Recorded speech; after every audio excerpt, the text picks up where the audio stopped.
Apa kau tidak punya mata? Lihat bajumu, dasar miskin. Rian menunduk. Harga dirinya terluka hebat, tetapi ia menahan emosinya. Dahlia memperlakukannya seolah ia adalah sampah yang layak diinjak. Pagi buta di pasar tradisional, dua dunia mulai bertemu. Yang satu datang dengan kesombongan, yang lain dengan ketenangan. Namun keduanya belum tahu bahwa perjalanan ini akan mengubah hidup mereka selamanya. Halo para penonton dimanapun kalian berada, semoga selalu dalam keadaan baik dan sehat ya. Terima kasih sudah klik video ini, dan jangan lupa tulis di kolom komentar kalian sedang mendengarkan dari kota mana saja. Sekarang mari kita mulai ceritanya. Pukul 4.30. Saat sebagian besar Jakarta masih terlelap dalam mimpi kemewahan, Pasar Ciptarasa sudah mulai bernapas. Lampu-lampu kuning yang redup menyinari tumpukan sayur mayur, aroma jahe, dan suara tawar-menawar yang pelan. Disinilah Rian Saputra memulai harinya. Rian, dengan kaos yang sedikit usang dan sepatu yang telah melintasi ribuan genangan air, sedang mengangkat puluhan ikat bayam segar ke atas gerobak kecilnya. Keringat dingin sudah membasahi punggungnya, bukan karena panas, tapi karena ia tahu betapa pentingnya pengiriman ini untuk modal hari ini. Ia bekerja dengan senyum tulus yang jarang pudar, bahkan ketika harga bawang naik drastis. Baginya, pasar adalah sekolah kehidupan, tempat di mana setiap rupiah harus diperjuangkan dengan keringat dan kejujuran. "Cepat, Yan, pesanan Bu Haja harus sampai sebelum subuh," teriak Pak Jaya, pengepul sayur langganannya. Rian mengangguk, napasnya terengah, tapi matanya memancarkan tekad. Ia harus cepat, ia harus berhasil. Konflik batin Rian sederhana. Ia takut mengecewakan adiknya yang sedang menabung untuk biaya kuliah. Tetapi, ia juga takut mengambil resiko bisnis yang terlalu besar. Ia memilih jalan pelan, namun pasti. Di saat yang hampir bersamaan, sejauh 5 km dari sana, di lantai 45 sebuah penthouse mewah, Dahlia Maharani baru saja selesai dengan rutinitas kecantikannya. Ia mengenakan legging branded dan sport bra mahal, siap untuk sesi lari pagi yang wajib ia unggah ke media sosial. Dahlia adalah definisi dari kemewahan tanpa celah. Namun, di balik wajah dinginnya, ada kegelisahan. Ayahnya terus mendesaknya untuk mengambil alih proyek resort terbaru di Puncak, sebuah proyek yang ia anggap terlalu kotor, karena harus berurusan dengan birokrasi dan masyarakat kelas bawah. "Jika kamu tidak bisa mengendalikan hal kecil, bagaimana kamu bisa mengendalikan kerajaan ini?" desah ayahnya malam sebelumnya. Kalimat itu terus terngiang. Pagi ini, Dahlia memutuskan untuk melakukan penelitian yang ia anggap penting. Dengan mengendarai mobil SUV hitam mengkilapnya, bukan disopiri karena ia harus menunjukkan independensi, ia menyusuri jalanan yang gelap menuju suatu tempat yang jarang ia injak. Pasar tradisional. Ia tidak tertarik membeli, apalagi tawar-menawar. Ia datang untuk melihat. Baginya, pasar adalah simbol kekacauan yang harus ia hindari, sumber masalah yang hanya bisa diselesaikan dengan uang. Mobil Dahlia yang mewah berhenti mendadak di ujung gang Pasar Ciptarasa, menciptakan kontras yang menyolok dengan gerobak-gerobak reyot di sekitarnya. Ia menarik nafas, memegang tas tangan kecilnya erat-erat, seolah takut ada kuman yang menempel. Rian, yang baru saja selesai memuat barang, berbalik, dan untuk pertama kalinya, dua dunia yang terpisah itu saling berhadapan, dibatasi oleh aroma bawang dan parfum mahal. Apa yang membawa wanita asing yang begitu berkilauan ke tempat kumuh ini? Pikir Rian, terkejut. Kacau sekali tempat ini. Bau, sempit dan berisik, batin Dahlia. Jijik sambil melangkah hati-hati menjauhi mobil mewahnya. Ia berjalan hanya beberapa langkah, kakinya yang dibalut sepatu lari impor seperti enggan menyentuh tanah yang basah. Tujuannya adalah mencari inspirasi, atau lebih tepatnya justifikasi untuk argumennya kepada sang ayah bahwa dunia bawah ini harus ia tangani dari jauh saja, melalui dana dan laporan, bukan interaksi langsung. Saat Rian menarik gerobaknya mundur sedikit untuk memutar haluan, sebuah insiden kecil tak terhindarkan. Dahlia yang sedang sibuk memotret tumpukan buah naga dengan ponsel mahalnya, berusaha mendapatkan sudut yang artistik, tidak memperhatikan langkahnya. Tepat saat ia berbalik, gerobak Rian bergerak dan ujung kayu penyangga gerobak itu menyenggol bahu Dahlia. Aduh, Dahlia terperanjat, ponselnya nyaris terjatuh. Ia merasakan sedikit lumpur dari ban gerobak yang mengenai leggingnya. Seketika, ekspresi Rian berubah dari tergesa-gesa menjadi panik. "Ya ampun, maafkan saya, Nona. Saya benar-benar tidak melihat Anda." Rian segera meninggalkan gerobaknya dan mendekat. Tangannya terangkat hendak membantu atau membersihkan noda. Dahlia menatap Rian dari ujung rambut hingga ujung kaki. Tatapannya dingin, penuh penghinaan. Seolah Rian adalah kotoran yang menempel. "Jangan sentuh aku," bentaknya dengan nada tinggi. Suaranya yang halus namun tajam memecah kesunyian pasar pagi. "Apa kau tidak punya mata? Lihat bajumu. Kau kira aku ini siapa sampai kau berani menyentuhku dengan tangan kotormu itu?" Rian menarik tangannya. Wajahnya memerah bukan karena marah, tapi karena malu. Beberapa pedagang di sekitar mulai menoleh, tertarik pada drama pagi buta ini. "Saya sungguh minta maaf, saya akan ganti rugi noda di pakaian Anda. Berapa harganya biar saya bersihkan?" kata Rian sopan, meskipun hatinya mulai terasa perih. Ia tahu jika pakaian itu mahal, ia mungkin harus bekerja seminggu penuh. Dahlia tertawa sinis. Tawa itu tak terdengar lucu sama sekali. Tawa itu seperti pecahan kaca. "Ganti rugi? Kau mau ganti rugi apa? Kau pikir ini baju seharga 100.000? Dahlia melirik kaosku sama Rian. "Ini barang yang kau pakai untuk menopang hidupmu sebulan pun belum tentu bisa membelinya. Dasar miskin." Rian menunduk, harga dirinya terluka hebat, tetapi ia menahan emosinya. "Maaf Nona, saya minta maaf. Tolong sebutkan nominalnya. Saya akan bayar semampu saya." Dahlia mengeluarkan selembar uang pecahan 50.000 dari tasnya, lalu melemparkannya ke tanah, tepat di kaki Rian. "Ini," katanya datar, "ambil uang ini dan beli kacamata. Anggap saja bayaran untuk membersihkan jalanan tempat kau berdiri itu, dan menjauhlah dariku." Rian terpaku.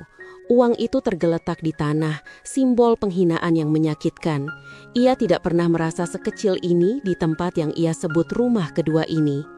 Para pedagang yang tadi sibuk kini berhenti bekerja, menatap pemandangan itu dengan campuran rasa kasihan dan kemarahan.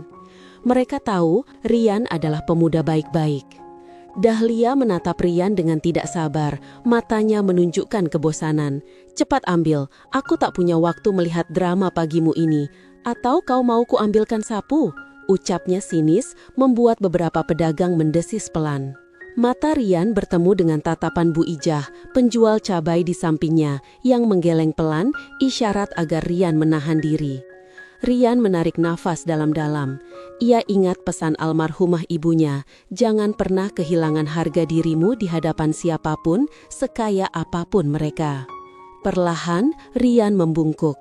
Namun, ia tidak mengambil uang kertas yang tergeletak itu. Ia meraih ujung kaki celana Dahlia yang sedikit terkena cipratan lumpur.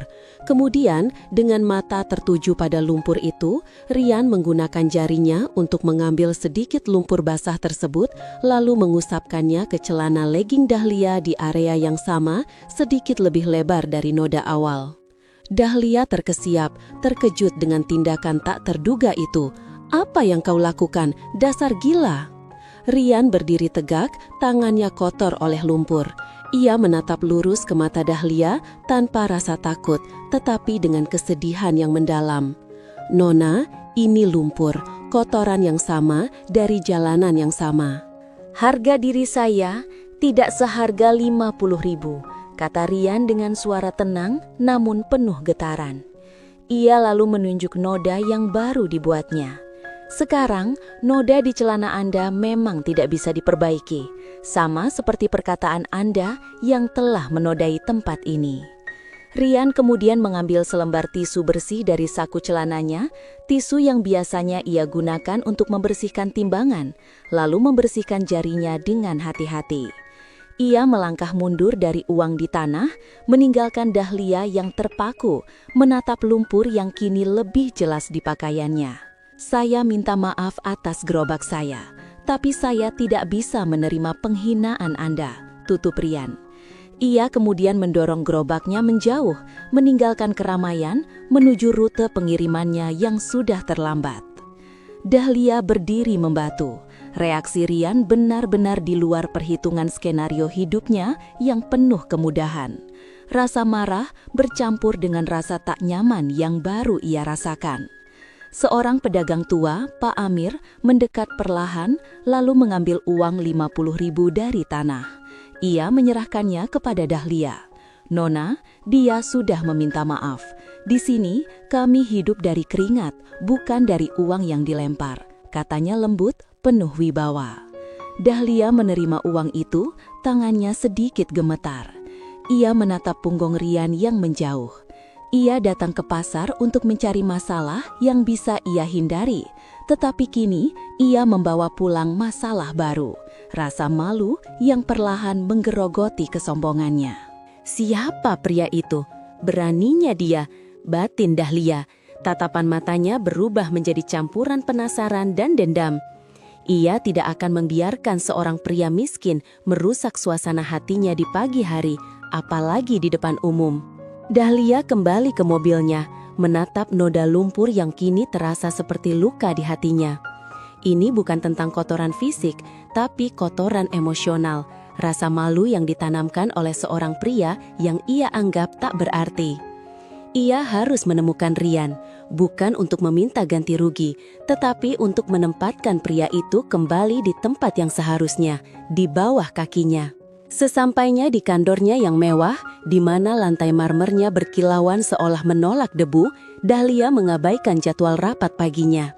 Ia memanggil asisten pribadinya, Wina, seorang wanita cerdas yang terbiasa menangani permintaan aneh dari atasannya. "Wina, batalkan semua jadwalku hingga makan siang," perintah Dahlia, suaranya tajam. "Aku punya proyek baru, proyek kecil." Wina yang melihat sekilas noda di legging Dahlia mengangkat alisnya sedikit, tetapi tetap profesional. "Baik Nona, apa yang bisa saya bantu?" "Aku ingin kau cari tahu identitas seorang pria yang bekerja sebagai pengantar barang di Pasar Ciptarasa tadi pagi. Usia sekitar 25-30 tahun, memiliki gerobak tua dan..." Dahlia berhenti sejenak, wajahnya menunjukkan ketidaknyamanan. "Dia bekerja untuk sebuah pengepul sayuran di sana." "Hanya itu Nona?" tanya Wina. "Dan satu hal lagi," tambah Dahlia, matanya menyipit. "Dia punya keberanian yang sama tidak wajar. Cari tahu dia tinggal di mana, pekerjaannya yang lain, dan terutama siapa orang-orang yang bergantung padanya." Wina mengangguk, memahami bahwa ini bukan sekedar pencarian biasa, melainkan misi balas dendam kecil. Dalam waktu singkat, Wina menggunakan jaringannya yang luas, dari petugas keamanan pasar, catatan distributor sayur, hingga data kependudukan informal. Kekuatan uang dan jaringan grup Maharani bisa membuka informasi apapun, bahkan untuk seseorang sekecil Rian. Sore harinya, Wina sudah berdiri di hadapan Dahlia dengan sebuah amplop coklat. "Namanya Rian Saputra Nona, bekerja serabutan, tetapi intinya ia adalah tulang punggung keluarganya. Ia tinggal di sebuah kontrakan sempit di daerah pinggiran bersama seorang adik perempuan bernama Luna yang tahun ini harus masuk kuliah," jelas Wina. Dahlia mengambil amplop itu. Ia tidak membuka isinya, tetapi namanya saja, Rian Saputra, sudah cukup memberinya gambaran tentang betapa rentannya hidup pria itu. Keberanian Rian yang Dahlia kagumi secara tersembunyi kini menjadi titik lemahnya. "Luna, kuliah," gumam Dahlia. Sebuah rencana licik mulai terbentuk di benaknya. Sebuah rencana yang tidak melibatkan kekerasan fisik, melainkan kekerasan psikologis dan ekonomi. "Wina," kata Dahlia, senyum sinis mulai merekah di bibirnya.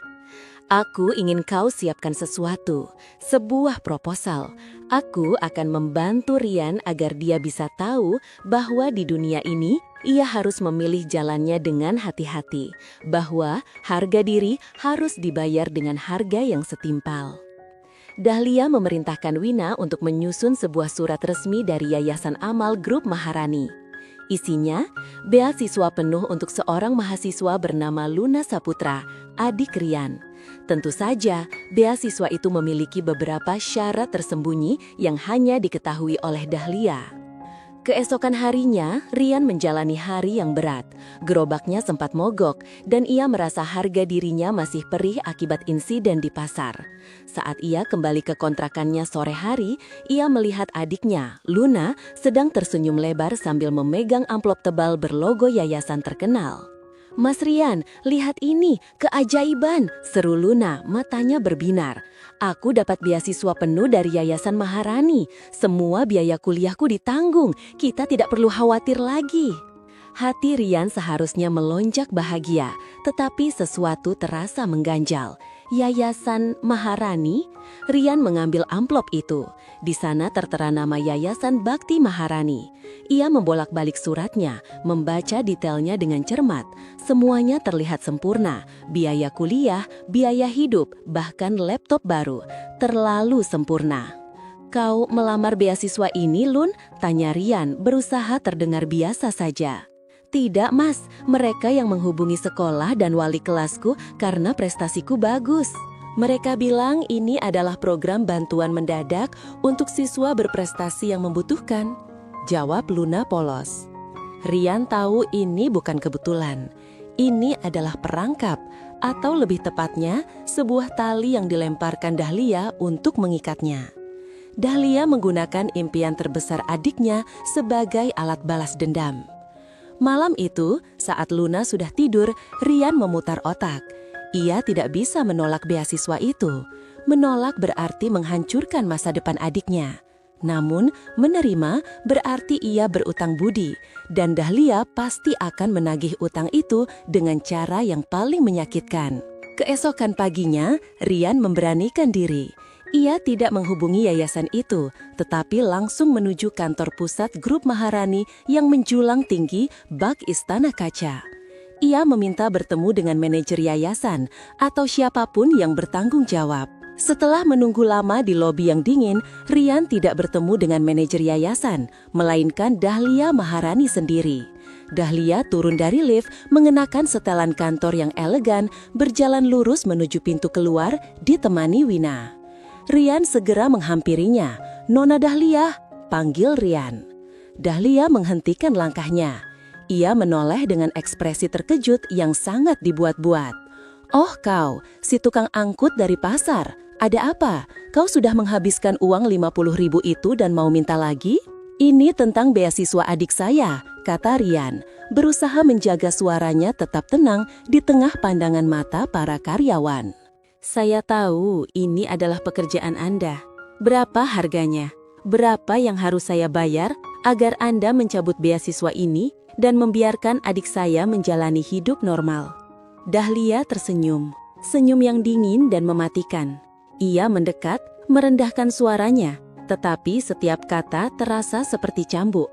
"Kau tidak mengerti, Rian. Aku tidak mencabutnya. Adikmu pantas mendapatkannya. Tapi aku tidak melakukan apapun tanpa imbalan.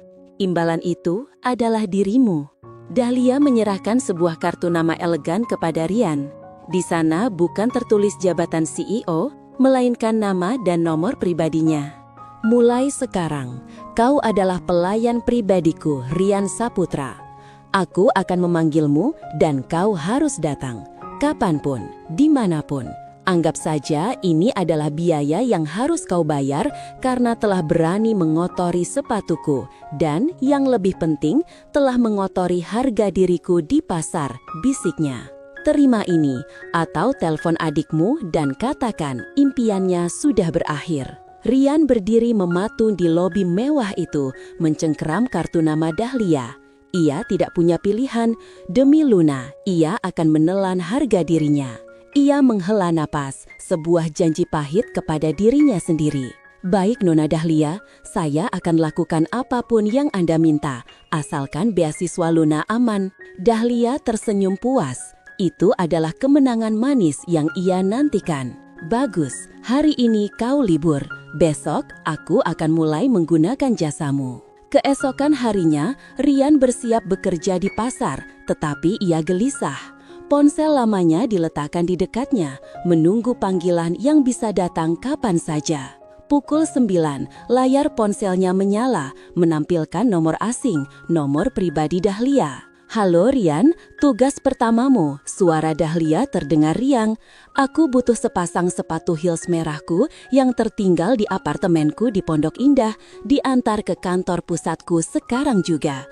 Jangan sampai lecet. Dan, oh ya, jangan terlambat lebih dari 10 menit atau beasiswa Luna mungkin perlu dievaluasi ulang." Tugas itu terasa seperti penghinaan. Rian yang biasanya mengantar berkarung-karung sayur, kini harus mengantar sepasang sepatu. Ia harus meninggalkan gerobaknya pada Pak Jaya dan meminjam sepeda motor tua. Perjalanan dari kontrakan Rian ke apartemen mewah Dahlia memakan waktu 1 jam. Dan dari sana ke kantor pusat Dahlia memakan waktu hampir 2 jam di tengah kemacetan Jakarta. Rian berjuang keras melawan waktu dan cemoohan batinnya. Saat Rian tiba di kantor Dahlia, ia harus melewati pengamanan ketat lagi. Ia mengenakan kaos polo terbaiknya, tetapi tetap terlihat kontras dengan jas mahal para karyawan lain. Dahlia sudah menunggu di ruangannya yang menghadap ke langit Jakarta. Ia duduk di kursi putar yang besar, sengaja mengamati Rian melalui kamera pengawas di lobi.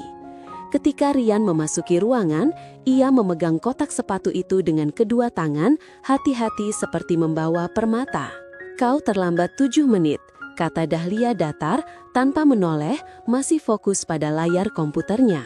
"Maaf Nona, ada penutupan jalan mendadak di daerah Gatot Subroto," jawab Rian, berusaha tetap profesional. Dahlia akhirnya berbalik, menyilangkan kakinya. "Alasan, di duniaku, terlambat adalah kegagalan. Tapi karena ini hari pertamamu, aku maafkan. Sekarang, buka kotaknya. Aku ingin melihat sepatuku baik-baik saja." Rian membuka kotak itu. Sepatu hak tinggi berwarna merah menyala itu tampak sempurna. "Bagus," kata Dahlia. "Sekarang, bersihkan sepatuku." Rian terkejut. "Bersihkan, Nona?" "Ya, mungkin ada debu jalanan yang menempel saat kau membawanya." "Aku tak mau kakiku kotor," katanya santai, seolah meminta Rian mengambilkan air minum. Dahlia lalu melepas sepatu kontornya, meletakkannya di lantai. "Sekalian saja, bersihkan yang ini juga." Rian menatap sepatu kulit mahal yang tergeletak di lantai, lalu menatap wajah dingin Dahlia. Ia tahu ini adalah ujian. Ujian untuk melihat seberapa jauh harga dirinya bisa diinjak-injak. Dengan tangan gemetar, Rian mengambil sapu tangan bersih dari sakunya. Ia berlutut di lantai yang dingin itu di hadapan Dahlia. Ia mulai mengelap sepatu itu dengan sapu tangan, hati-hati agar tidak merusak kilapnya. Dahlia hanya tersenyum tipis menikmati pemandangan itu. "Luar biasa, kau sangat penurut. Ingat Rian, selama kau patuh, adikmu aman. Sekarang kau boleh pergi. Aku akan meneleponmu lagi jika aku butuh sesuatu yang lain." Rian berdiri tanpa bicara, menunduk sedikit, lalu segera keluar dari ruangan itu. Rian berjalan cepat, menghindari tatapan pegawai lain. Rasa malu membakar seluruh tubuhnya. Ia baru menyadari, ia telah menjual dirinya pada iblis yang bernama kesombongan. 2 hari berlalu, Rian hanya menerima tugas yang semakin konyol. Mengambilkan kopi dari kafe favorit Dahlia di ujung kota, mengantarkan bunga mawar yang harus dipilih dengan ketepatan warna tertentu, atau bahkan hanya menunggu di lobi selama 2 jam, lalu disuruh pulang tanpa sebab. Semua itu jelas merupakan upaya Dahlia untuk meremehkannya. Pada hari ketiga, Rian menerima telepon dari Dahlia saat ia sedang membantu Bu Ijah memuat cabai di pasar. "Rian, batalkan semuanya. Aku ada di rumah sekarang." Suara Dahlia terdengar sedikit berbeda, lebih lelah. "Aku butuh kau datang ke penthouseku di Sky Tower. Aku punya tugas yang agak pribadi." Rian tiba di penthouse Dahlia 1 jam kemudian. Interiornya adalah cerminan sempurna dari Dahlia, bersih, mewah, dan dingin. Ruangan itu didominasi warna putih, abu-abu, dan jendela besar yang menampilkan pemandangan kota. Dahlia tidak mengenakan pakaian kantor yang formal. Ia memakai dress rumahan yang elegan, tetapi wajahnya tampak muram. Ia sedang berdiri di depan sebuah lemari kaca besar yang berisi piala-piala dan penghargaan. "Tugasmu hari ini mudah," kata Dahlia tanpa melihat Rian. "Aku ingin kau membantuku membersihkan gudang penyimpanan. Ada beberapa barang lama yang harus dibuang." Rian terkejut. "Membersihkan gudang? Bukankah ini tugas yang biasanya dilakukan oleh petugas kebersihan profesional?" "Baik, Nona. Di mana gudangnya?" tanya Rian. Dahlia menunjuk ke sebuah sudut tersembunyi. "Masuk ke sana. Aku akan mengawasi dari sini." Gudang itu ternyata adalah ruangan kecil yang dipenuhi barang-barang masa kecil Dahlia. Kotak-kotak kardus yang berdebu, berisi boneka-boneka tua, buku-buku gambar, dan tumpukan medali olahraga yang usang. Saat Rian mulai mengangkat kotak-kotak itu, matanya menangkap sesuatu yang menarik di balik tumpukan buku. Itu adalah sebuah kotak kayu kecil, berukir, yang terlihat berbeda dari semua kemewahan di ruangan itu. Kotak itu tidak disegel, tetapi hanya ditumpuk rapi di belakang sebuah bingkai foto besar. Rian melirik ke belakang. Dahlia masih berdiri di sana, menatap jendela, seolah ia benar-benar hanya ingin membuang barang. Karena penasaran, dan karena tugasnya hanya memindahkan barang, Rian mengambil kotak kayu itu. Tiba-tiba, kotak itu terlepas sedikit dari tangannya dan penutupnya terbuka. Di dalamnya, Rian melihat beberapa benda sederhana. Sebuah foto yang sudah menguning menunjukkan seorang gadis kecil yang sangat mirip Dahlia sedang tersenyum lebar dengan seorang wanita paruh baya yang terlihat hangat, bukan ayahnya yang angkuh, dan selembar kertas yang dilipat rapi. Rian tidak bermaksud mengintip, tetapi matanya sempat membaca beberapa kata di kertas itu sebelum ia segera menutup kotaknya. "Dia tidak pernah bangga padaku, Mama. Aku harus menjadi yang terbaik, seburuk apapun caranya." Rian segera menutup kotak itu rapat-rapat dan meletakkannya kembali di tempatnya. Jantungnya berdebar kencang. Itu seperti jendela singkat ke jiwa Dahlia. Ia menyadari kesombongan Dahlia mungkin bukan bawaan lahir, melainkan perisai yang diciptakan untuk menutupi rasa sakit dan kebutuhan akan validasi. Ketika Rian keluar dari gudang, Dahlia sudah berdiri di dekatnya. Wajahnya kembali dingin. "Sudah selesai?" "Sudah, Nona. Ada yang harus dibuang?" "Tidak, tidak ada. Kau boleh pulang," jawab Dahlia cepat. Lalu ia buru-buru mendekati lemari tempat kotak itu berada.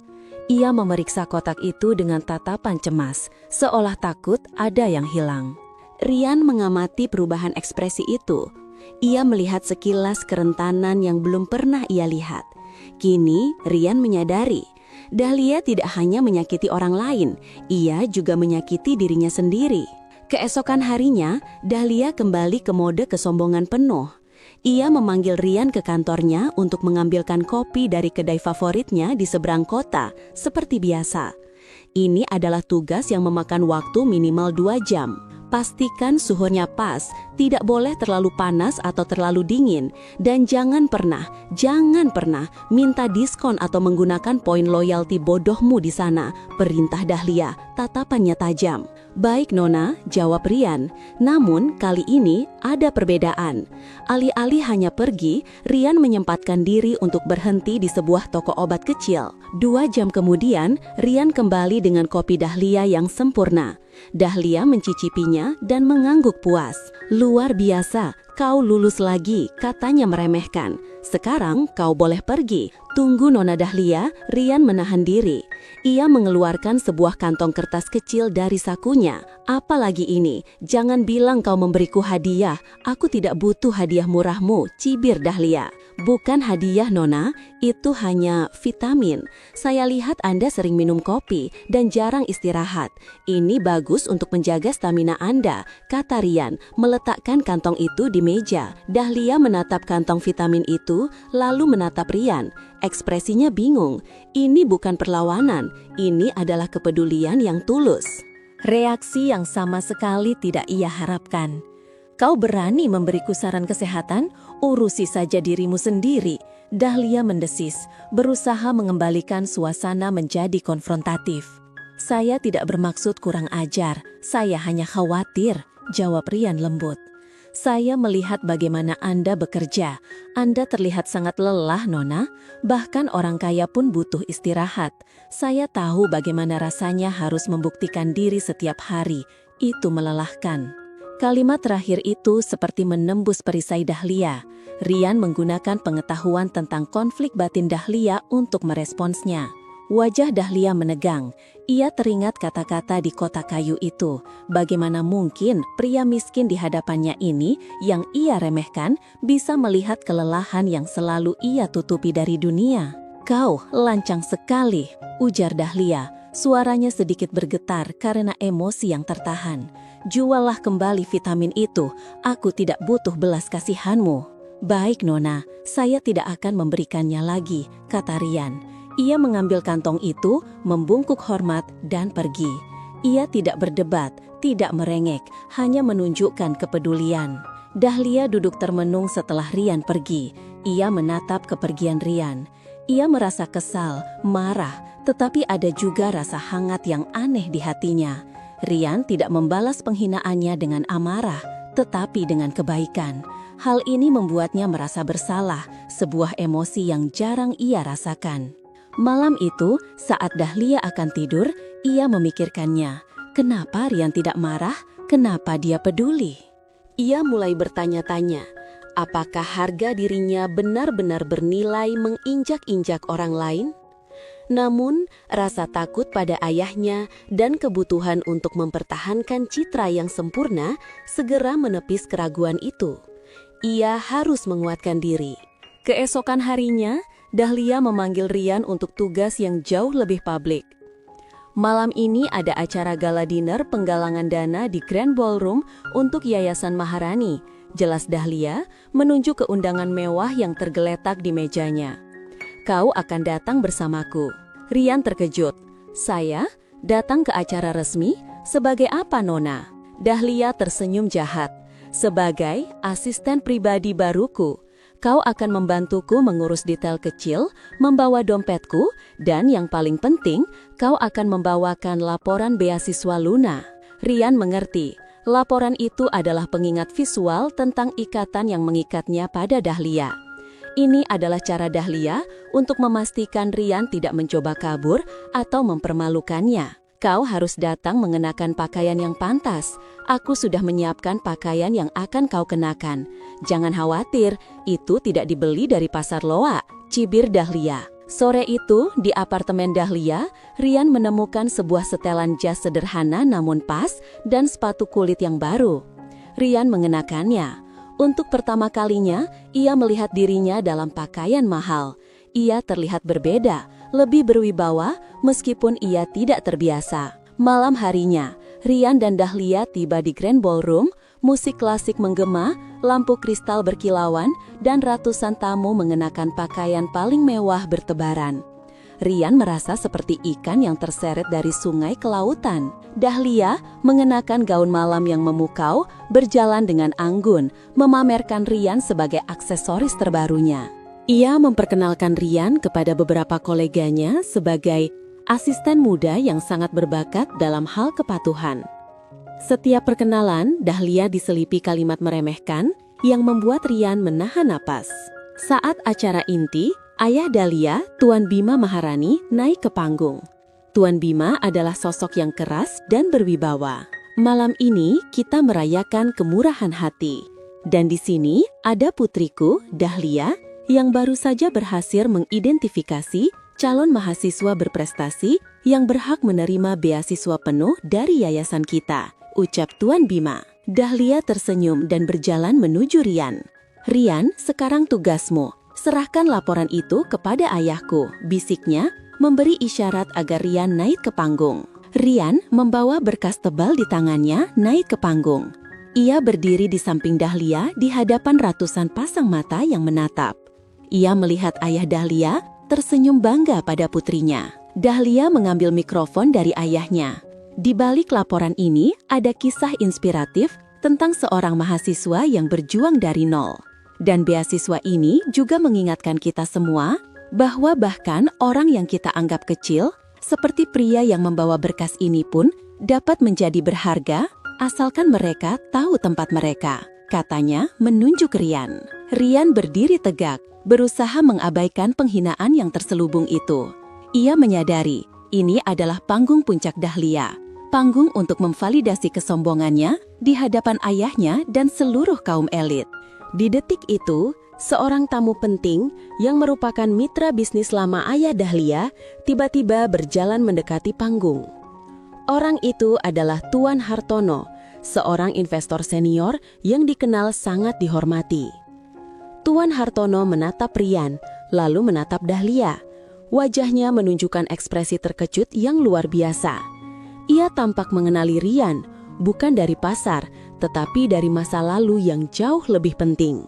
Dahlia, yang tidak menyadari kehadiran Tuan Hartono, merasa Rian mulai tegang. Ia ingin Rian benar-benar merasa hancur di depan umum. "Lihatlah, ayah dan hadirin sekalian," lanjut Dahlia, nadanya kini semakin meremehkan. "Pria ini, Rian, adalah contoh bagaimana kepatuhan bisa membayar sebuah harga diri. Dia adalah pengingat bahwa..." Saat Dahlia sedang berbicara, Tuan Hartono, yang merupakan salah satu investor terbesar di grup Maharani, berjalan cepat ke panggung, mengabaikan protokol. Ayah Dahlia, Tuan Bima, terkejut melihat kehadiran tak terduga mitra utamanya itu. Tuan Hartono mengabaikan Dahlia dan langsung menghampiri Rian. "Rian, nak Rian Saputra?" tanya Tuan Hartono, matanya menunjukkan rasa haru dan kaget. Rian, yang terkejut, menundukkan kepalanya. Ia tidak mau Tuan Hartono terlibat dalam drama memalukan ini. "Tuan Hartono, tolong jangan." "Kenapa kau di sini? Kenapa kau membawa berkas beasiswa untuk adikmu? Sejak kapan kau menjadi asisten pribadi wanita ini?" Tuan Hartono menuntut jawaban, suaranya lantang dan bergetar, menarik perhatian seluruh ruangan. Dahlia mendidih, dia merasa panggungnya dicuri. "Permisi Tuan Hartono, pria ini adalah asistenku. Urusan kami bersifat pribadi dan profesional." Tuan Hartono berbalik, tatapannya kini tajam dan penuh kemarahan diarahkan pada Dahlia. "Pribadi, profesional." Tuan Hartono tertawa sinis. "Kau tidak tahu siapa pria ini, Nona Dahlia? Dia bukan asistenmu." Rian Saputra adalah putra dari almarhum Pak Surya, kepala teknik sipil terbaik yang pernah kumiliki, yang menyelamatkan proyek pembangunan hotel pertamaku dari keruntuhan total. Seluruh ballroom terdiam. Tuan Bima Maharani, ayah Dahlia, langsung pucat. Ia mengenali Mama Surya. Tuan Hartono melanjutkan, suaranya penuh emosi. "Aku sudah mencari Rian dan adiknya selama bertahun-tahun setelah ayahnya meninggal karena aku berjanji akan menjamin masa depan mereka. Beasiswa, akulah yang seharusnya memberinya beasiswa. Aku sudah mengurusnya, tetapi yayasanku terus kehilangan jejak Rian." Dahlia benar-benar hancur. Balas dendamnya yang sempurna kini berbalik menjadi penghinaan publik yang jauh lebih besar. Semua yang ia lakukan mempermalukan Rian, ternyata ia lakukan pada putra dari seorang pahlawan bagi investor terbesar ayahnya. Dendam dan rasa malu Dahlia mencapai puncaknya. Ia merasa kehilangan kendali dan semua rasa takutnya pada ayahnya kini ia salurkan pada Rian yang menurutnya telah berbohong dan membuatnya dipermalukan. "Kau pembohong, kau tahu siapa dia dan kau sengaja menyembunyikannya dariku hanya untuk membuatku terlihat bodoh di depan ayahku," teriak Dahlia, matanya berkaca-kaca, penuh keputusasaan dan amarah. Dalam kepanikan yang luar biasa, dengan ratusan pasang mata menatapnya, Dahlia melayangkan tangan kanannya. Plak! Suara tamparan keras itu memecah keheningan di Grand Ballroom. Tamparan itu mendarat telak di pipi Rian. Rian tidak bereaksi dengan marah. Ia hanya menutup matanya sesaat, menerima rasa sakit dan penghinaan itu. Tapi kemudian ia menatap Dahlia dengan tatapan yang penuh rasa kasihan. Tuan Bima Maharani segera turun dari panggung, wajahnya merah padam. Tuan Hartono menahan napas, terkejut dengan tindakan Dahlia. "Sekarang kau tahu Rian," kata Dahlia. Suaranya pecah, air mata mulai mengalir deras. "Bahwa status tetaplah segalanya. Jangan pernah berpikir kau bisa menipuku." Rian memegang pipinya yang memerah. Ia tidak berbicara. Ia hanya meletakkan berkas beasiswa Luna di atas podium, tepat di samping Dahlia. "Anda benar, Nona Dahlia," kata Rian. Suaranya tenang dan tegas, terdengar di seluruh ruangan tanpa perlu mikrofon. "Status memang segalanya. Dan tamparan Anda hari ini telah menunjukkan status Anda yang sebenarnya." Rian berbalik. Ia berjalan menuruni panggung dan keluar dari Grand Ballroom tanpa menoleh ke belakang, meninggalkan Dahlia yang menangis histeris di panggung, dikelilingi oleh tatapan jijik dan kasihan dari para tamu.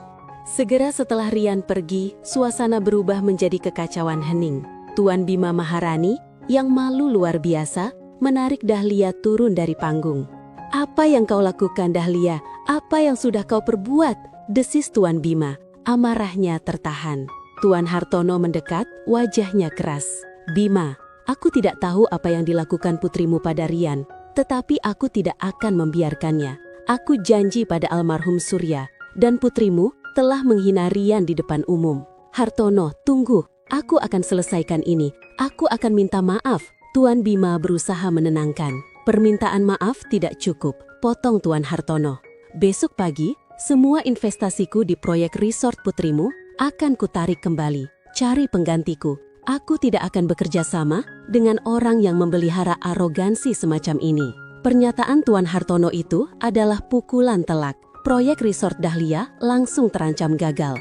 Tuan Bima Maharani menyadari bahwa harga dari kesombongan putrinya jauh lebih mahal daripada noda lumpur di sepatu. Rian tiba di rumah. Pikirannya kosong, tetapi pipinya terasa panas dan perih. Ia membuka pintu dan mendapati Luna sedang belajar di meja kecil mereka. Luna menatap Rian, lalu terdiam. Wajahnya yang polos melihat dengan jelas bekas kemerahan di pipi kakaknya. "Mas Rian, kenapa pipi kamu?" tanya Luna, suaranya pelan dan khawatir.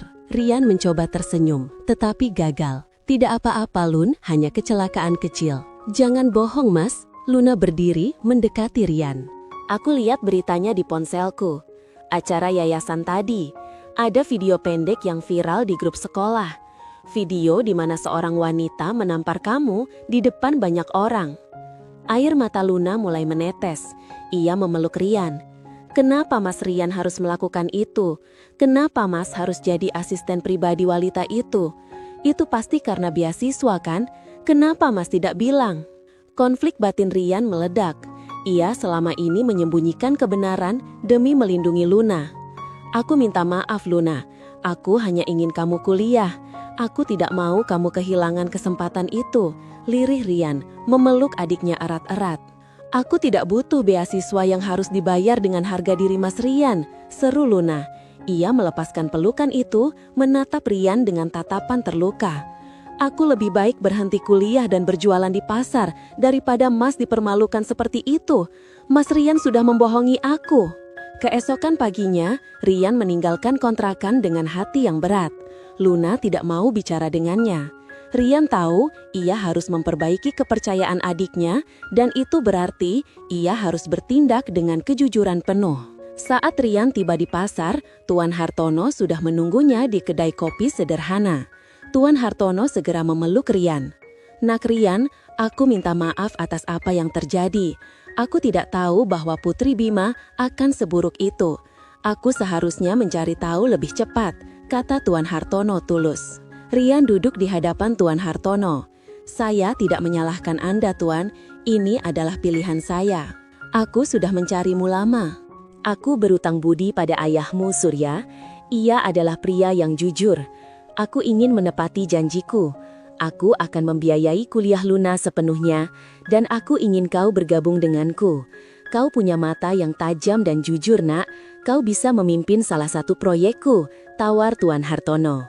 Ini adalah kesempatan emas. Rian bisa langsung menolong Luna dan memulai hidup yang layak. Namun ia teringat rasa malu yang dirasakannya. Ia tidak ingin lagi terlihat sebagai penerima belas kasihan, meskipun itu adalah janji ayahnya. "Terima kasih banyak Tuan Hartono.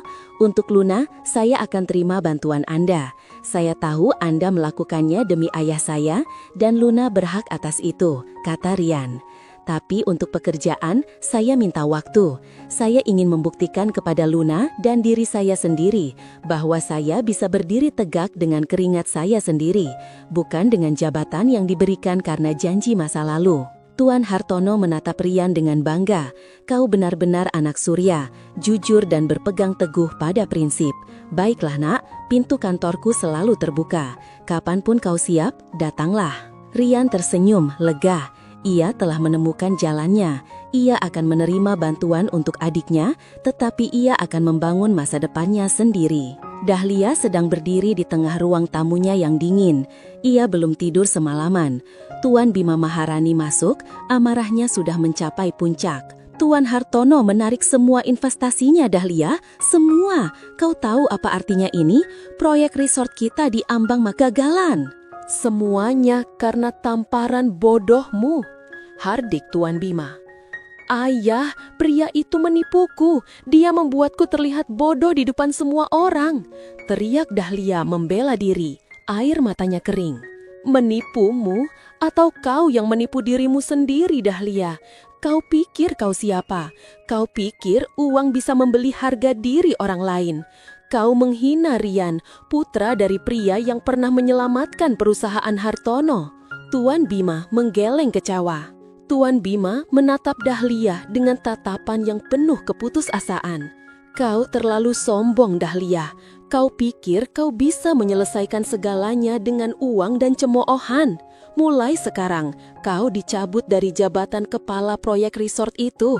Kau tidak akan memegang apapun sampai kau benar-benar mengerti arti menghormati orang lain. Dahlia terperosok ke sofa, hancur. Ini adalah kekalahan terbesar dalam hidupnya. Ia tidak hanya kehilangan proyek, tetapi juga pengakuan ayahnya, hal yang paling ia inginkan. Ia akhirnya menyadari tamparan yang ia berikan pada Rian berbalik menjadi tamparan keras untuk dirinya sendiri. Rian menggunakan sedikit tabungannya dan modal awal dari hasil penjualan gerobak lamanya. Ia memutuskan untuk mengembangkan bisnis pengiriman hasil bumi, bukan lagi hanya dari pasar ke restoran, tetapi langsung dari petani ke konsumen yang ingin mendapatkan produk organik segar. Ia ingin bisnisnya jujur, transparan, dan menghargai setiap rantai pekerja. Ia menamai usahanya Tulus Niaga. Meskipun Tuan Hartono telah menjamin beasiswa Luna, Rian tahu ia harus segera mendapatkan pendapatan stabil untuk biaya hidup sehari-hari dan untuk mendapatkan kembali kepercayaan adiknya. Luna, meskipun masih dingin, kini mau berbicara dengan Rian dan mendaftarkan diri ke universitas. Suatu sore, saat Rian sedang sibuk mengepak pesanan di gudang kecil sewanya, Luna datang membawa bekal makan malam. "Mas, maaf soal kemarin," kata Luna pelan menatap tumpukan sayuran. "Aku tahu Mas melakukan itu demi aku, tapi aku hanya tidak suka Mas Rian direndahkan. Mulai sekarang, aku akan bantu Mas Rian mengurus pembukuan dan pemasaran online Tulus Niaga." Rian tersenyum lebar. Ini adalah kemenangan yang jauh lebih berarti daripada uang atau jabatan. "Terima kasih Lun, kita akan bangun ini sama-sama." Dahlia benar-benar terpuruk. Selama beberapa hari, ia mengurung diri di penthouse-nya, menonton berita-berita online yang mengecam keras arogansinya di acara gala dinner. Ia menjadi viral, tetapi dengan cara yang paling borok. Tuan Bima Maharani bahkan menolak menemuinya. Di tengah kesendirian itu, Dahlia teringat pada kotak kayu rahasianya dan kata-kata Rian. "Anda terlihat sangat lelah, Nona, bahkan orang kaya pun butuh istirahat." Ia menyadari selama ini ia hanya berjuang untuk memenuhi ekspektasi ayahnya, sampai lupa bagaimana rasanya menjadi dirinya sendiri. Dahlia akhirnya membuat keputusan drastis. Ia meninggalkan penthouse mewahnya dan sendirian mengendarai mobilnya. Ia tidak pergi ke pusat perbelanjaan atau salon, tetapi ia kembali ke tempat yang ia benci dan remehkan. Pukul 5 pagi, Dahlia Maharani berdiri lagi di ujung gang Pasar Ciptarasa. Kali ini, ia tidak mengenakan pakaian branded yang mencolok, melainkan kaos sederhana dan celana panjang biasa, meskipun masih terlihat lebih mahal daripada pedagang lainnya. Ia tidak membawa ponselnya untuk berfoto, dan ia tidak memiliki asisten. Ia datang sebagai individu yang terluka. Ia berjalan ke tengah pasar. Aroma bumbu, sayur, dan keramaian pagi itu kini terasa berbeda. Bukan lagi bau kekacauan, tetapi bau kehidupan. Dahlia berhenti di tempat dulu ia bertabrakan dengan gerobak Rian. Di sana, ia melihat Bu Ijah, penjual cabai, sedang sibuk menata dagangannya. Dahlia menghampirinya. "Permisi Bu, bolehkah saya membeli jahe ini?" tanya Dahlia, suaranya sedikit canggung. Bu Ijah menatap Dahlia dengan curiga. "Mau beli berapa, Nona? Jahe ini pedas, bukan untuk pajangan." "Saya ingin membeli jahe ini," kata Dahlia menunjuk seikat jahe. "Dan saya minta maaf untuk insiden beberapa waktu lalu. Saya benar-benar minta maaf atas perilaku saya kepada pria yang bekerja di sini," kata Dahlia tulus, meskipun ia tidak menyebut nama Rian. Bu Ijah yang terkejut dengan permintaan maaf mendadak itu menatap Dahlia lama. "Kami sudah memaafkan, Nona. Tapi maaf, Rian sudah tidak bekerja di sini lagi. Dia sekarang punya jalannya sendiri, jalan yang ia pilih dengan harga dirinya." Dahlia mengangguk pelan. Ia membeli jahe itu, membayar dengan uang tunai, tanpa tawar-menawar. Ia tidak menemukan Rian, tetapi ia menemukan sebuah pengakuan. Pengakuan bahwa pasar ini, tempat ia dulu merendahkan, kini telah mengajarkannya sebuah pelajaran penting. Beberapa hari kemudian, Dahlia menghabiskan waktunya bukan di pusat perbelanjaan, melainkan di perpustakaan dan ruang kerjanya. Setelah dicabut dari proyek resort, ia merasa harus melakukan sesuatu yang benar-benar bermakna untuk mendapatkan kembali kehormatan, bukan hanya di mata ayahnya, tetapi di mata dirinya sendiri. Dahlia mengingat semua yang Rian lakukan. Rian tidak membalas dendam, tetapi menunjukkan kebaikan. Rian tidak menerima jabatan muda Tuan Hartono, tetapi memilih berjuang sendiri. Dahlia menyadari satu-satunya cara untuk memperbaiki kehormatannya adalah dengan membantu Tulus Niaga, bisnis baru Rian, dengan cara yang tulus tanpa kekuasaan atau uangnya. Dengan bantuan Wina, asistennya yang kini lebih banyak membantu Dahlia dalam urusan non-bisnis, Dahlia diam-diam melacak lokasi gudang sewa Rian. Malam harinya, Rian dan Luna sedang menghitung pemasukan hari itu. Usaha mereka berjalan lambat, namun pasti. Gudang kecil itu penuh dengan aroma tanah dan sayuran. Tiba-tiba, terdengar ketukan pelan di pintu gudang. "Maaf, kami sudah tutup," seru Rian. "Ini saya, Rian, Dahlia Maharani," terdengar suara lembut dari luar tanpa nada angkuh. Rian membuka pintu gudang. Di sana berdiri Dahlia mengenakan pakaian kasual dengan wajah tegang. Ia tidak membawa tas mewah, tetapi sebuah map sederhana. "Ada apa, Nona Dahlia?" "Luna, masuklah ke dalam," perintah Rian, ingin melindungi adiknya. Dahlia mengeleng. "Tidak, Rian, aku hanya butuh 5 menit. Aku datang untuk meminta maaf, secara langsung, tanpa penonton."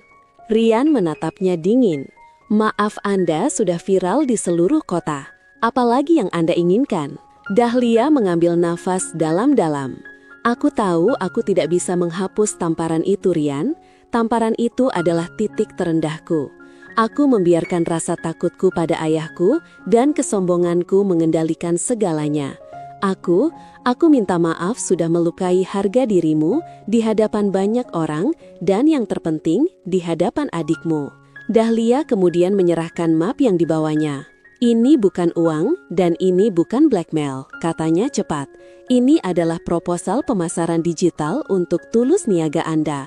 Saya menghabiskan 3 hari mengerjakannya.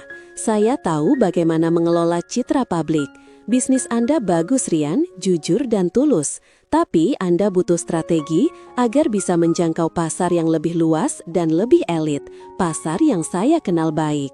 Rian membuka map itu. Di dalamnya terdapat rencana detail tentang pemasaran online yang cerdas, desain kemasan yang elegan namun sederhana, hingga branding yang menekankan kejujuran Rian. Proposal itu ditulis dengan sangat profesional dan penuh wawasan. "Saya tidak butuh bayaran. Anggap saja ini sebagai upaya penebusan saya," ucap Dahlia. Saya tidak akan ikut campur lagi setelah ini. Saya hanya ingin membuktikan bahwa saya bisa menggunakan status dan keahlian saya untuk hal yang baik, bukan hanya untuk merendahkan. Rian terdiam. Ia menatap proposal itu, lalu menatap Dahlia. Ia melihat ketulusan yang murni, tanpa ada jejak kesombongan di matanya. Rasa marah Rian mulai mencair, digantikan oleh pemahaman. "Kenapa Anda melakukan ini?" tanya Rian. "Karena Anda mengajarkan saya, Rian," jawab Dahlia, matanya berkaca-kaca. "Anda mengajarkan saya bahwa harga diri dan kehormatan tidak bisa dibeli atau diinjak-injak dengan uang. Dan saya harus belajar membangun kehormatan itu dari nol, seperti Anda membangun bisnis ini." Dahlia berdiri di gudang kecil itu, rentan dan jujur. Rian dan Luna saling pandang. Luna yang semula memasang wajah curiga, kini melihat ketulusan di mata Dahlia. Rian menutup map berisi proposal pemasaran digital itu. Ia tahu proposal ini adalah kunci untuk mengembangkan Tulus Niaga ke tingkat yang lebih serius, mewujudkan mimpinya untuk menghidupi adiknya dengan layak dan mandiri. Namun, menerima bantuan dari Dahlia terasa seperti mengakui kekalahan. "Saya menghargai upaya Anda, Nona Dahlia," kata Rian, suaranya kembali dingin namun terkontrol. "Tetapi, saya tidak ingin masa depan bisnis saya bergantung pada belas kasihan Anda. Meskipun itu adalah penebusan, kami sudah mulai berjalan sendiri." Dahlia menghela napas. Ia sudah memprediksi penolakan ini. "Saya mengerti, Rian. Anda tidak perlu menerima bantuan saya. Anggap saja ini adalah cetak biru yang bisa Anda tiru dan kembangkan sendiri. Saya tidak akan memaksa." Ia berbalik untuk pergi, tetapi Luna tiba-tiba angkat bicara. "Tunggu, Nona Dahlia," panggil Luna, membuat Rian terkejut. Luna mendekati Dahlia. "Proposal ini sangat bagus. Mas Rian benar, kami harus berdiri sendiri. Tapi kami tidak punya pengalaman dan pengetahuan yang Anda punya untuk menghadapi pasar besar." Luna menatap mata Dahlia. "Kami tidak akan menerima proposal ini sebagai hadiah atau penebusan. Kami akan menerima proposal ini jika Anda setuju dengan satu syarat. Anda menjadi konsultan freelance kami dan kami akan membayar Anda sesuai dengan tarif profesional Anda." Dahlia terperangah. Dibayar oleh pria yang ia tampar dan remehkan? Ini adalah tantangan yang tidak terduga. "Kami tidak punya uang sebanyak yang Anda butuhkan, Nona," sambung Luna, senyumnya tulus. "Tapi kami akan membayarnya dengan hasil panen terbaik kami, sayur dan buah-buahan segar dari Tulus Niaga. Setiap bulan, itu adalah nilai terbaik yang kami punya." Rian menatap adiknya dengan bangga. Luna tidak hanya melindungi harga diri kakaknya, tetapi juga menunjukkan kecerdasan bisnis. Dahlia menatap Rian, mencari persetujuan. Rian mengangguk perlahan. Ini adalah kompromi yang bisa ia terima. Ini bukan belas kasihan, ini adalah transaksi yang jujur, dibayar dengan keringat dan kerja keras mereka. Air mata Dahlia yang tertahan akhirnya menetes. Air mata yang berbeda dari malam tamparan itu. Ini adalah air mata lega dan haru. "Saya setuju," kata Dahlia, suaranya hampir tidak terdengar. "Saya akan menjadi konsultan Anda, dan saya tidak mau menerima uang. Saya hanya ingin hasil panen terbaik yang kalian punya setiap bulan." Ia tersenyum, senyum yang tulus tanpa topeng kesombongan. "Anggap saja ini adalah biaya belajar untuk saya. Belajar bagaimana rasa makanan yang dihasilkan dari kerja keras." Rian mengulurkan tangan. Untuk pertama kalinya, mereka berjabat tangan sebagai mitra. "Selamat datang di Tulus Niaga, Nona Dahlia," ujar Rian. Dahlia resmi menjadi konsultan Tulus Niaga. Tentu saja, ia bekerja dari jarak jauh, memberikan panduan dan strategi. Rian dan Luna bekerja sama mengimplementasikan ide-ide Dahlia, mengubah kemasan menjadi lebih eco-friendly, dan membuat sistem pemesanan online yang jauh lebih efisien. Dahlia menggunakan pengetahuannya tentang pasar kelas atas untuk menghubungkan Tulus Niaga dengan beberapa catering sehat dan restoran mewah di Jakarta. Restoran yang dulu bahkan tidak akan mau menerima telepon dari Rian. Ia menekankan pada ketulusan dan kualitas Rian, bukannya status sosial. Dalam beberapa minggu, Tulus Niaga berkembang pesat.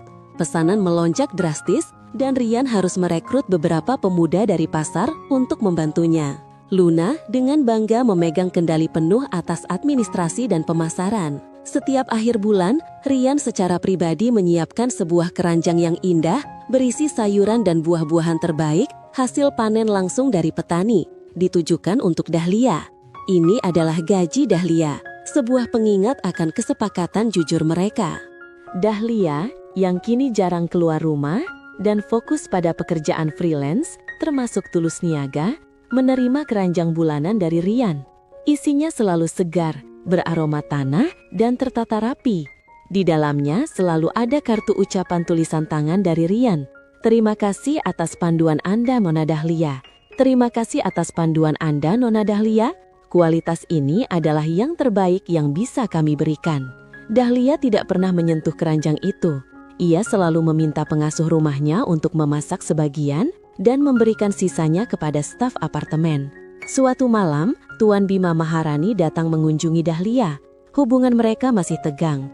Tuan Bima yang merasa lapar melihat ada buah naga merah yang sangat segar di meja dapur Dahlia. "Dari mana kau dapat buah ini, Dahlia?" "Ini yang paling segar yang pernah kulihat," tanya Tuan Bima. "Itu dari sebuah supplier kecil, Ayah.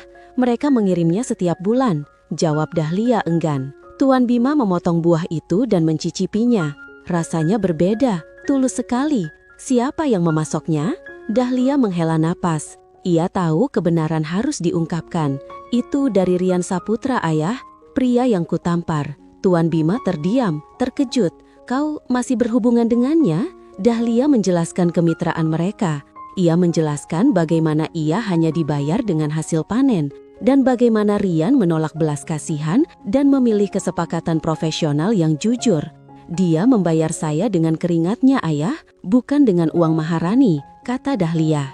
"Dan aku menggunakan status dan pengetahuanku untuk membantu membangun usahanya, bukan menghancurkannya. Aku tidak lagi bekerja untukmu, tapi aku akhirnya merasa berharga melakukan ini." Tuan Bima menatap putrinya dengan pandangan yang berbeda. Ia melihat Dahlia yang tulus, tidak lagi sombong, dan akhirnya menggunakan keahliannya untuk hal yang benar. Ia melihat penyesalan nyata dan kematangan. "Aku minta maaf, Dahlia," kata Tuan Bima, suaranya melembut. "Aku telah mendorongmu terlalu keras untuk menjadi sempurna, sampai kau lupa bagaimana menjadi tulus. Mungkin Rian tidak hanya menyelamatkan bisnisnya, tapi juga menyelamatkanmu." Tuan Bima lalu tersenyum. "Kau tahu, ada proyek kecil di yayasan yang membutuhkan orang yang mengerti tentang transparansi dan pemasaran digital yang jujur. Proyek itu tidak menghasilkan uang, tapi menghasilkan kehormatan. Mau mencobanya?" Dahlia menatap ayahnya, matanya berkaca-kaca. Ia tahu ini adalah cara ayahnya menunjukkan kepercayaan padanya lagi, bukan sebagai pewaris, tetapi sebagai individu yang matang. Dahlia menerima tawaran ayahnya untuk memimpin proyek filantropi kecil di Yayasan Maharani, proyek yang berfokus pada pendanaan pendidikan bagi anak-anak pedagang pasar. Ia kini menggunakan keahliannya untuk membantu orang lain, bukan untuk mendominasi mereka. 6 bulan berlalu, Tulus Niaga telah sukses besar. Rian dan Luna tidak lagi menyewa gudang kecil, mereka memiliki toko kecil yang rapi di dekat area perumahan kelas menengah, dan mereka mempekerjakan 5 orang staf. Luna sudah resmi menjadi mahasiswi, biaya kuliahnya ditanggung penuh oleh Tuan Hartono, yang kini menjadi mentor bisnis Rian. Rian, meskipun sukses, tidak pernah melupakan akar asalnya. Setiap pagi, ia tetap menyempatkan diri datang ke pasar Cipta Rasa, bukan untuk bekerja tetapi untuk mengambil sendiri beberapa barang khusus dari Pak Jaya dan Bu Ija. Suatu pagi yang cerah, saat Rian sedang tawar-menawar harga bawang dengan Bu Ija, ia mendengar suara yang dikenalnya. "Permisi Bu, apakah cabai merah ini baru dipetik?" Rian berbalik. Di sana berdiri Dahlia Maharani. Ia mengenakan celana jeans sederhana dan blus katun. Ia tidak lagi terlihat seperti pewaris yang dingin, tetapi seperti wanita muda yang sibuk. Ia sedang berbelanja untuk keperluannya sendiri. Dahlia melihat Rian. Mereka terdiam sejenak. Tidak ada kecanggungan, hanya rasa hormat yang mendalam. "Selamat pagi, Nona Dahlia," sapa Rian, senyumnya tulus. "Selamat pagi Rian, aku dengar Tulus Niaga sudah punya toko sendiri. Selamat." "Aku selalu bangga ketika melihat kemasan Tulus Niaga di catering langgananku," balas Dahlia. "Itu berkat blueprint dari Anda, Nona. Keranjang Anda sudah siap. Saya akan meminta salah satu staf saya mengantarnya," kata Rian. Dahlia tersenyum dan menggeleng. "Tidak perlu, aku yang akan mengambilnya di gudangmu. Aku ingin melihat toko barumu." Mereka berjalan pelan meninggalkan pasar. Suasana kali ini sangat berbeda dari pertemuan pertama mereka. Mereka bukan lagi majikan dan pelayan. Mereka adalah dua profesional yang saling menghormati. "Rian," kata Dahlia, menghentikan langkah. "Terima kasih." "Untuk apa, Nona?" "Untuk tamparan itu," jawab Dahlia, menatap Rian lurus. "Tamparan itu menyakitkan dan aku pantas mendapatkannya. Tapi tamparan itu membangunkan aku. Tamparanmu di pipi ternyata adalah tamparan kesadaran untuk hatiku." Rian memegang bahu Dahlia, sebuah isyarat pertemanan yang tulus. "Nona Dahlia, Anda tidak perlu berterima kasih. Anda sudah menebusnya dengan kerja keras Anda. Anda membantu banyak anak di yayasan, dan Anda membantu Tulus Niaga. Anda sudah membuktikan kepada dunia bahwa status bukanlah segalanya, tapi karakterlah yang menentukan." Dahlia tersenyum lega. Rasa bersalah yang selama ini membebaninya akhirnya terangkat. "Kalau begitu," kata Dahlia, melangkah maju, "aku lapar. Bagaimana kalau kau bayar gajiku hari ini dengan sarapan pagi di toko barumu, konsultan Rian?" Rian tertawa. "Dengan senang hati, Nona, konsultan Dahlia. Saya akan tunjukkan bagaimana nikmatnya sarapan dengan hasil panen dari keringat sendiri." Mereka berjalan beriringan menuju toko Rian, meninggalkan pasar Cipta Rasa yang kini menjadi simbol awal baru bagi mereka berdua. Hubungan mereka, yang dimulai dari penghinaan dan amarah, kini menjadi pertemanan dan kemitraan yang kuat, didasarkan pada kejujuran dan rasa hormat yang mendalam. 6 bulan lalu, kehidupan Dahlia berputar pada citra, brand, dan kesombongan. Ia mengukur nilai seseorang dari harga sepatu yang mereka kenakan atau berapa banyak saham yang mereka miliki. Rian, di mata Dahlia, hanyalah sehelai uang 50.000 yang bisa dilempar dan diinjak. Namun, Rian menolak definisi itu. Ia mengambil lumpur dari jalanan dan mengusapkannya ke pakaian Dahlia, sebuah tindakan yang mengatakan, "Noda di pakaianmu bisa dicuci, tapi noda di hatimu akan tinggal." Tindakan itu yang dianggap Dahlia sebagai penghinaan adalah katalis yang mengubah segalanya. Dahlia kemudian berusaha membeli Rian, menjadikannya pelayan pribadi yang merupakan bentuk penyiksaan emosional. Ia menggunakan beasiswa Luna sebagai tali, sebuah taktik keji untuk memastikan Rian tetap berada di bawah kendalinya. Tetapi, justru di bawah kendali itu, Rian menunjukkan kemanusiaan dengan menawarkan vitamin, melihat kelelahan di balik topeng kesombongan Dahlia. Tindakan Rian secara tidak sadar menyentuh titik terlemah Dahlia, kerinduan akan validasi dan pengakuan yang tidak pernah diberikan oleh ayahnya. Tamparan itu adalah klimaks dari rasa takut dan putus asa Dahlia, saat kebenaran tentang Rian dan kegagalan rencana balas dendamnya terungkap. Tamparan itu menghancurkan citra Dahlia, tetapi juga membebaskannya. Tamparan itu memaksa ayahnya mencabut jabatannya, menjatuhkan Dahlia dari singgasana kesombongannya. Dahlia terpaksa kembali ke tempat yang kotor, pasar Cipta Rasa, untuk mencari Rian, dan di sana ia menemukan kejujuran. Ia menyadari bahwa penebusan bukan tentang uang, melainkan tentang pengakuan yang tulus. Rian pada akhirnya menerima Dahlia bukan karena belas kasihan, tetapi sebagai mitra yang setara, dibayar dengan hasil panen, bukan harta. Semua perjalanan ini mengajarkan satu hal penting, harga diri tidak pernah bisa ditawar-tawar. Ia adalah sesuatu yang harus dijunjung, bukan diinjak, bahkan oleh diri sendiri. Rian menjunjung harga dirinya dan adiknya, dan ia sukses. Dahlia akhirnya belajar menjunjung harga dirinya sendiri dengan menjadi tulus, dan ia menemukan tujuan. Rian meletakkan sepiring nasi uduk hangat di depan Dahlia. "Terima kasih," kata Dahlia mengambil sendok. "Ini terlihat jauh lebih lezat daripada sarapan mahal di penthouse." "Karena ini dimasak dengan rasa hormat, Nona," jawab Rian sambil tersenyum. Saat Dahlia sedang menikmati sarapan sederhananya, seorang pelanggan muda, seorang influencer lokal yang sering mengulas tempat makan, mengenali mereka. Pelanggan itu segera mengambil ponselnya dan mulai merekam secara diam-diam. Video yang merekam tamparan Dahlia masih menjadi kenangan pahit di benak publik. Tak lama, beberapa pelanggan lain mulai berbisik-bisik menunjuk Rian dan Dahlia. Rian menyadari ketegangan itu. Ia tahu meskipun mereka sudah berdamai, citra buruk dari insiden itu masih melekat. Rian mendekati meja Dahlia, membawa segelas teh hangat. "Kita tidak bisa menghindari mata publik, Nona," bisik Rian. Dahlia mengangguk tanpa menunjukkan rasa panik. Ia sudah jauh lebih matang. Ia menatap kamera ponsel yang diarahkan padanya. "Rian," kata Dahlia dengan suara yang cukup keras agar terdengar oleh orang-orang di toko itu, "tolong berikan aku testimoni." Rian tersenyum, mengerti maksud Dahlia. Ia tahu ini adalah kesempatan untuk mengubah cerita.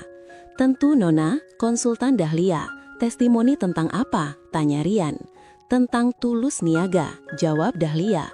"Ceritakan pada semua orang kenapa Tulus Niaga bisa berkembang secepat ini." Rian menarik napas dalam-dalam. "Hadirin sekalian," kata Rian, suaranya tenang dan berwibawa. 6 bulan lalu, saya dipermalukan, diperlakukan seperti sampah oleh wanita yang ada di hadapan saya ini. Para pelanggan terkejut, beberapa bahkan terkesiap. Dahlia tetap tenang, menatap Rian dengan tatapan setuju. "Tetapi," lanjut Rian, "saat itu kami berdua berada di titik terendah. Saya kehilangan harga diri di mata publik, dan Nona Dahlia kehilangan harga diri di mata keluarganya. Nona Dahlia sadar, dan ia kembali.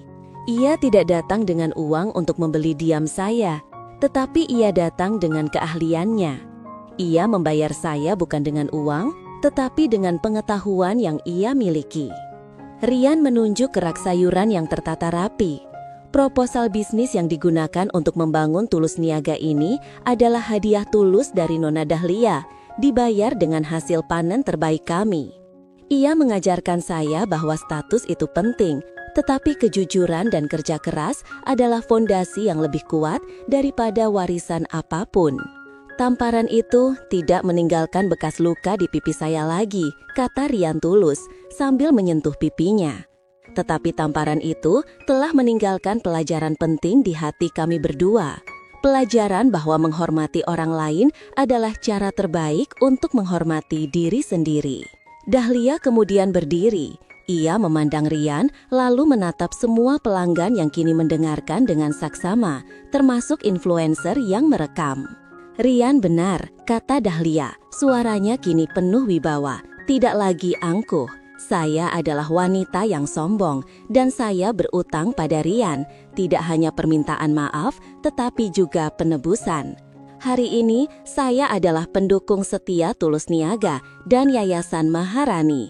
Saya belajar bahwa kekayaan sejati adalah apa yang Anda berikan, bukan apa yang Anda pamerkan." Influencer itu perlahan menurunkan ponselnya. Kebencian di mata para pelanggan berganti menjadi kekaguman dan rasa haru. Mereka tidak melihat pewaris sombong dan pria miskin yang dipermalukan lagi. Mereka melihat dua orang yang berhasil mengubah permusuhan menjadi kemitraan yang didasari rasa hormat. Setelah pernyataan publik yang menyentuh itu, berita tentang Dahlia dan Rian menyebar lagi. Namun kali ini nadanya berubah total. Tamparan yang dulu memicu kecaman kini menjadi simbol penebusan. Publik melihat bahwa seorang wanita kaya bisa berubah dan seorang pria miskin bisa memenangkan kehormatan.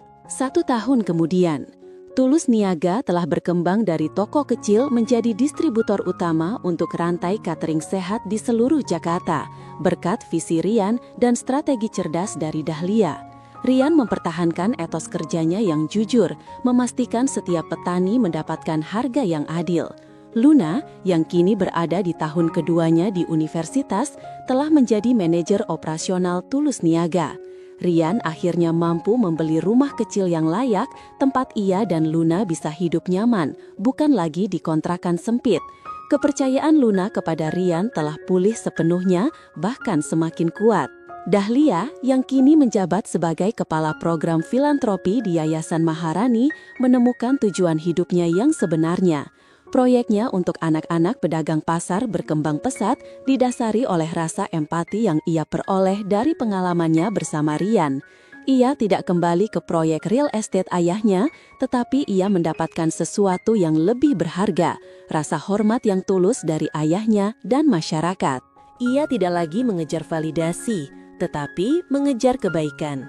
Tuan Hartono tetap menjadi mentor bisnis Rian, bangga melihat bagaimana putra sahabat lamanya menjunjung tinggi prinsip. Tuan Bima Maharani setelah melihat transformasi putrinya menjadi lebih lembut dan berfokus pada warisan sosial perusahaannya. Dahlia kini duduk di kantor yayasan yang sederhana namun penuh makna, menerima pesan dari Rian. Isinya adalah foto Luna yang sedang tersenyum lebar saat menerima penghargaan sebagai mahasiswi berprestasi. Kisah ini membuktikan bahwa sebuah insiden kecil, bahkan sebuah tamparan yang memalukan di pagi buta, dapat membuka mata dunia. Si kaya yang sombong akhirnya belajar bahwa status dan uang tidak dapat membeli martabat, dan si miskin yang diremehkan membuktikan bahwa harga diri adalah modal yang tak ternilai. Mereka berdua berjalan di jalan yang berbeda, satu di penthouse, satu di pasar. Tetapi kini mereka berjalan dengan prinsip yang sama. Status sejati seseorang ditentukan oleh bagaimana ia memperlakukan orang yang tidak bisa memberinya keuntungan apapun. Apa kau tidak punya mata? Lihat bajumu.